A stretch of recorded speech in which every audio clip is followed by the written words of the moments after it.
चाहे वो ट्रकों की रैली निकाले या ट्रैक्टर की रैली निकाले, कानून तो वापस होगा नहीं। ये योगेंद्र यादव किसान नेता है, ये प्रशांत भूषण किसान नेता है, वो मेधा पाटकर किसान नेता है, वो जो शाहीन बाग वाली वहां पे जाके बोली वो किसान नेता है। अरे ये सब के सब जो हैं ये अपनी राजनीति के लिए, क्योंकि ये पिट चुके हैं। आज कांग्रेसियों को लूट का माल नहीं मिल रहा, स्कैम करने के ऊपर रो रहे हैं। आज उनको बोर्डों की चेयरमैनशिप नहीं मिल रही पैसा कमाने के लिए, रो रहे हैं। और ये जो साफ मैं बात कर रहा हूं आपको, ये जो बैठे हुए हैं ये आड़ती हैं, ये जो बैठे हुए हैं ये वो धनी किसान हैं जिनके पास 100-100, 200 एकड़ जमीन है। ये सारे धनी लोग हैं। मंझले किसान और गरीब किसान की तो इन्हें चिंता तक नहीं है। उसकी फसल को, जो मैंने बार बार कहा है, उसकी फसल को तो ये मंडी तक पहुंचने नहीं देते हैं।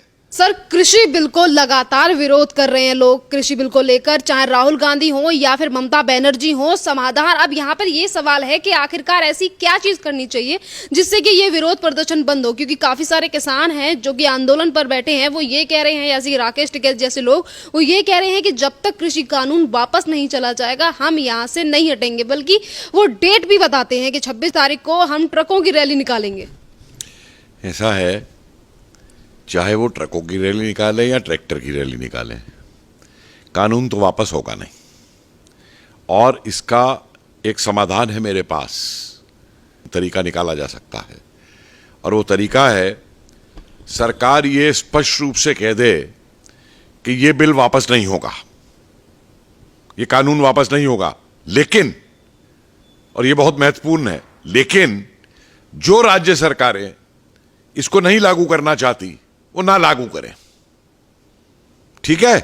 तो फिर ये पंजाब से आए हुए किसान जो हैं, जाए पंजाब सरकार से कहें मत लागू करो, राजस्थान वाले कहें कांग्रेस की गवर्नमेंट से राजस्थान में मत लागू करो, बंगाल वाले कहें जाके बंगाल वाली से क्या लागू ना करो, खत्म मामला।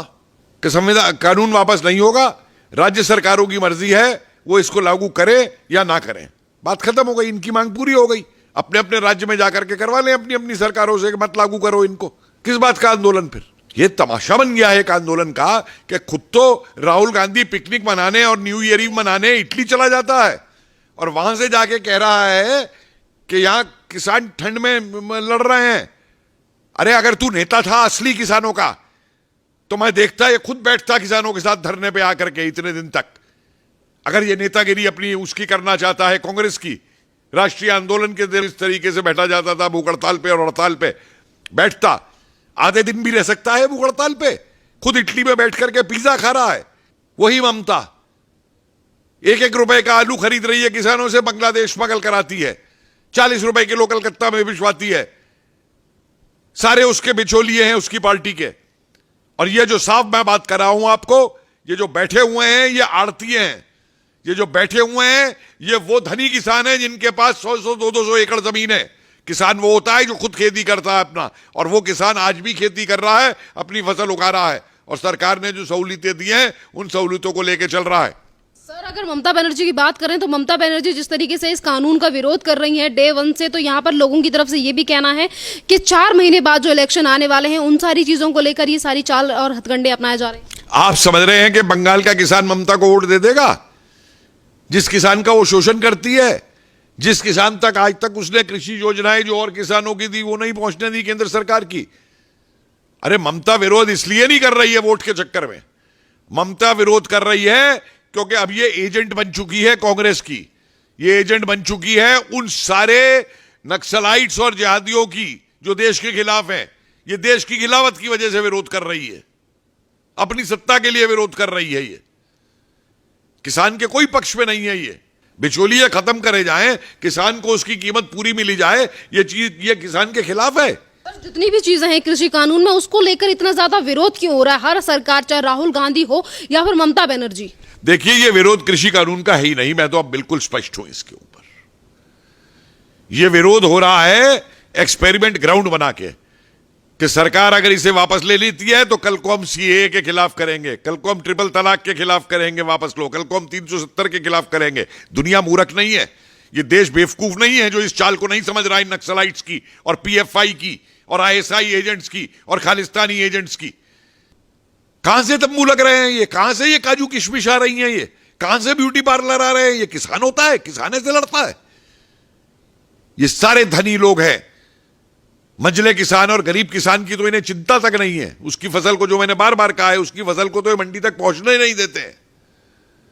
तो सीधा काम सरकार करे कि कहे कानून हम वापस नहीं लेंगे, जिस राज्य को लागू नहीं करना है वो राज्य इसको ना लागू करे, और अगर राज्यों में नहीं करवाना है तो ये जाके किसान अपनी राज्य सरकार से बात करे। हमने खुली छूट दे दी है राज्यों को कि लागू करें या ना करें। ममता बनर्जी की बात करें तो पश्चिम बंगाल में तमाम समस्या है, उनको लेकर ममता बनर्जी कभी भी बात नहीं करती कि किस तरीके से बीजेपी के कार्यकर्ताओं को दिन दहाड़े मार दिया जाता है और वहीं पर बीजेपी की रैली में जूते तक चलाए जाते हैं। उसको लेकर ममता बनर्जी कुछ नहीं कहती। अगर बात रही कृषि कानून की तो उसको लेकर ये कहती है कि हम उसे लागू तक नहीं होने देंगे, यहाँ पे आने नहीं देंगे। आप बताइए, ये वो है जो कहती थी मैं सीबीआई को ऑपरेट नहीं करने दूंगी बंगाल के अंदर।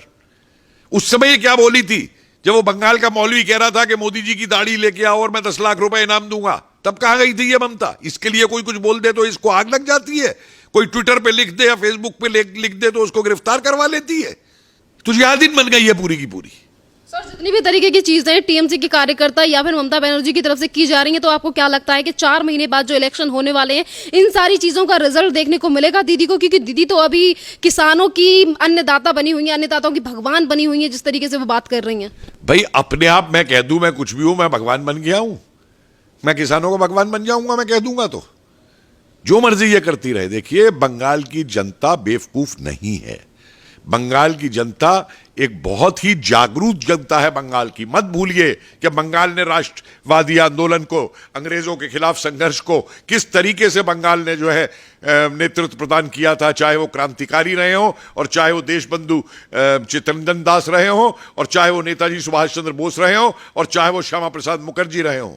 किस तरीके से इन लोगों ने बंगाल को बचाया था और बंगाल के लिए कुर्बानियां दी थी। बंगाल की जनता बेवकूफ नहीं है और ना ये बंगाल की जनता अब नक्सलाइटों और लेफ्टिस्टों के कहने पे चलेगी और ना राष्ट्र विरोधी तत्वों के ऊपर चलेगी, ना उनके ऊपर चलेगी जो बांग्लादेश से घुसा करके यहां पे लोगों को यहां की नागरिकता दिलवा रहे हैं। सर, अगर विपक्ष की बात करें तो जितनी भी विपक्षी पार्टियां हैं या फिर यानी कि जितनी भी राजनीतिक दल हैं, चाहे फिर वो केजरीवाल हों या फिर तमाम अन्य नेता हों, आखिरकार ये इस तरीके की बातें क्यों कर रहे हैं? और यहाँ पर किसानों की अगर हम बात करें, जो आंदोलन चल रहा है उसमें मीटिंग हो रही है, बार बार पीएम नरेंद्र मोदी समझाने की कोशिश कर रहे हैं, पर उसके बावजूद भी किसानों की तरफ से जो आंदोलन हो रहा है उसमें से कुछ लोग निकलकर सामने आ रहे हैं और ये कह रहे हैं कि हम किसानों के नेता हैं और वो डेटे भी बता रहे हैं कि हम तब तक आंदोलन करेंगे। देखिए, ऐसा है, मैं बार बार एक बात कह रहा हूं कि अब ये किसान आंदोलन नहीं रहा है। आप देखिए ना कि आंदोलन में तब मानता हूं जब कोई भी आंदोलन होता है तो उस आंदोलन के अंदर अगर किसी बात को लेकर आंदोलन होता है तो उस बात का समाधान निकाला जाता है बातचीत करके। उसमें ब्लैकमेल और थ्रेटनिंग और ये धौंस नहीं दिखाई दी जाती है। इन्हें मालूम है स्टेट पावर क्या है, ये क्या धौंस दे रहे हैं ये। और जिस दिन सरकार ये बात कर देगी जो मैं कह रहा हूं, तो आप देखिए ये जितने असली किसान हैं वो यहां नहीं रहेगा। अगर कुछ है भी तो इनमें वो नहीं रहेगा यहां पे, और यहां पे रह जाएंगे सिर्फ देशद्रोही वाले जो बैठे हुए हैं। और इनको इसके ऊपर जो सरकार डंडा चलाएगी, इनका इलाज देखिएगा क्या होगा। ये योगेंद्र यादव किसान नेता है, ये प्रशांत भूषण किसान नेता है, वो मेधा पाटकर किसान नेता है, वो जो शाहीन बाग वाली वहां पे जाके बोली वो किसान नेता है। अरे ये सब के सब जो हैं ये अपनी राजनीति के लिए, क्योंकि ये पिट चुके हैं। आज कांग्रेसियों को लूट का माल नहीं मिल रहा, स्कैम करने के ऊपर रो रहे हैं। आज उनको बोर्डों की चेयरमैनशिप नहीं मिल रही पैसा कमाने के लिए, रो रहे हैं, वापस सत्ता में आना चाहते हैं। आज कांग्रेस के ही राहुल गांधी अभी ट्वीट ये करके बोलते हैं और ये कहते हैं कि ये जो आंदोलन है, यानी कि जिसके लिए आपने कहा कि ये किसानों का आंदोलन नहीं है, इसी आंदोलन को लेकर राहुल गांधी ये बोलते हैं कि ये जो आंदोलन है ये चंपारण का आंदोलन बन चुका है और जनता एकजुट हो चुकी है। राहुल गांधी को मालूम भी है कि चंपारण का आंदोलन क्या था। आए मुझसे बात करें चंपारण के आंदोलन के ऊपर। इसको मालूम है बाबा रामचंद्र का अवध का आंदोलन क्या था, जहां से नेहरू ने राजनीति शुरू की थी। इसको मालूम है मोतीलाल तेजावत का आंदोलन क्या था उदयपुर के अंदर। इसको मालूम है सीताराम राजू का आंदोलन क्या था आंध्रा के अंदर। इसको मालूम है स्वामी स्वयजानंद सरस्वती का आंदोलन क्या था, किसान का आंदोलन। अरे जो आदमी काली भैंस के बछड़े में और काली गाय के बछड़े में अंतर नहीं बता सकता, वो किसान आंदोलन समझा रहा है क्या था। ये तो 4 किसान नेताओं के मुझे नाम गिना दे स्वतंत्रता आंदोलन से पहले। कांग्रेस सिर्फ इनका इस्तेमाल करती थी, इस्तेमाल कर रही है। सन 47 के बाद से इसकी कांग्रेस ने क्या किया है किसानों के लिए। आए मुझे बहस करे मुझसे आकर के, ट्विटर पे लिखवाना ना, ये इसके नक्सलाइट बैठ के लिखते हैं ट्विटर के ऊपर, ये खुद नहीं ट्वीट लिखता है। हिम्मत है तो आए मुझसे बहस करे, बाद में औरों से बहस करे, आए किसानों के इतिहास के ऊपर मुझसे बहस करे। मैं तैयार हूं इनसे बहस करने को। धन्यवाद सर।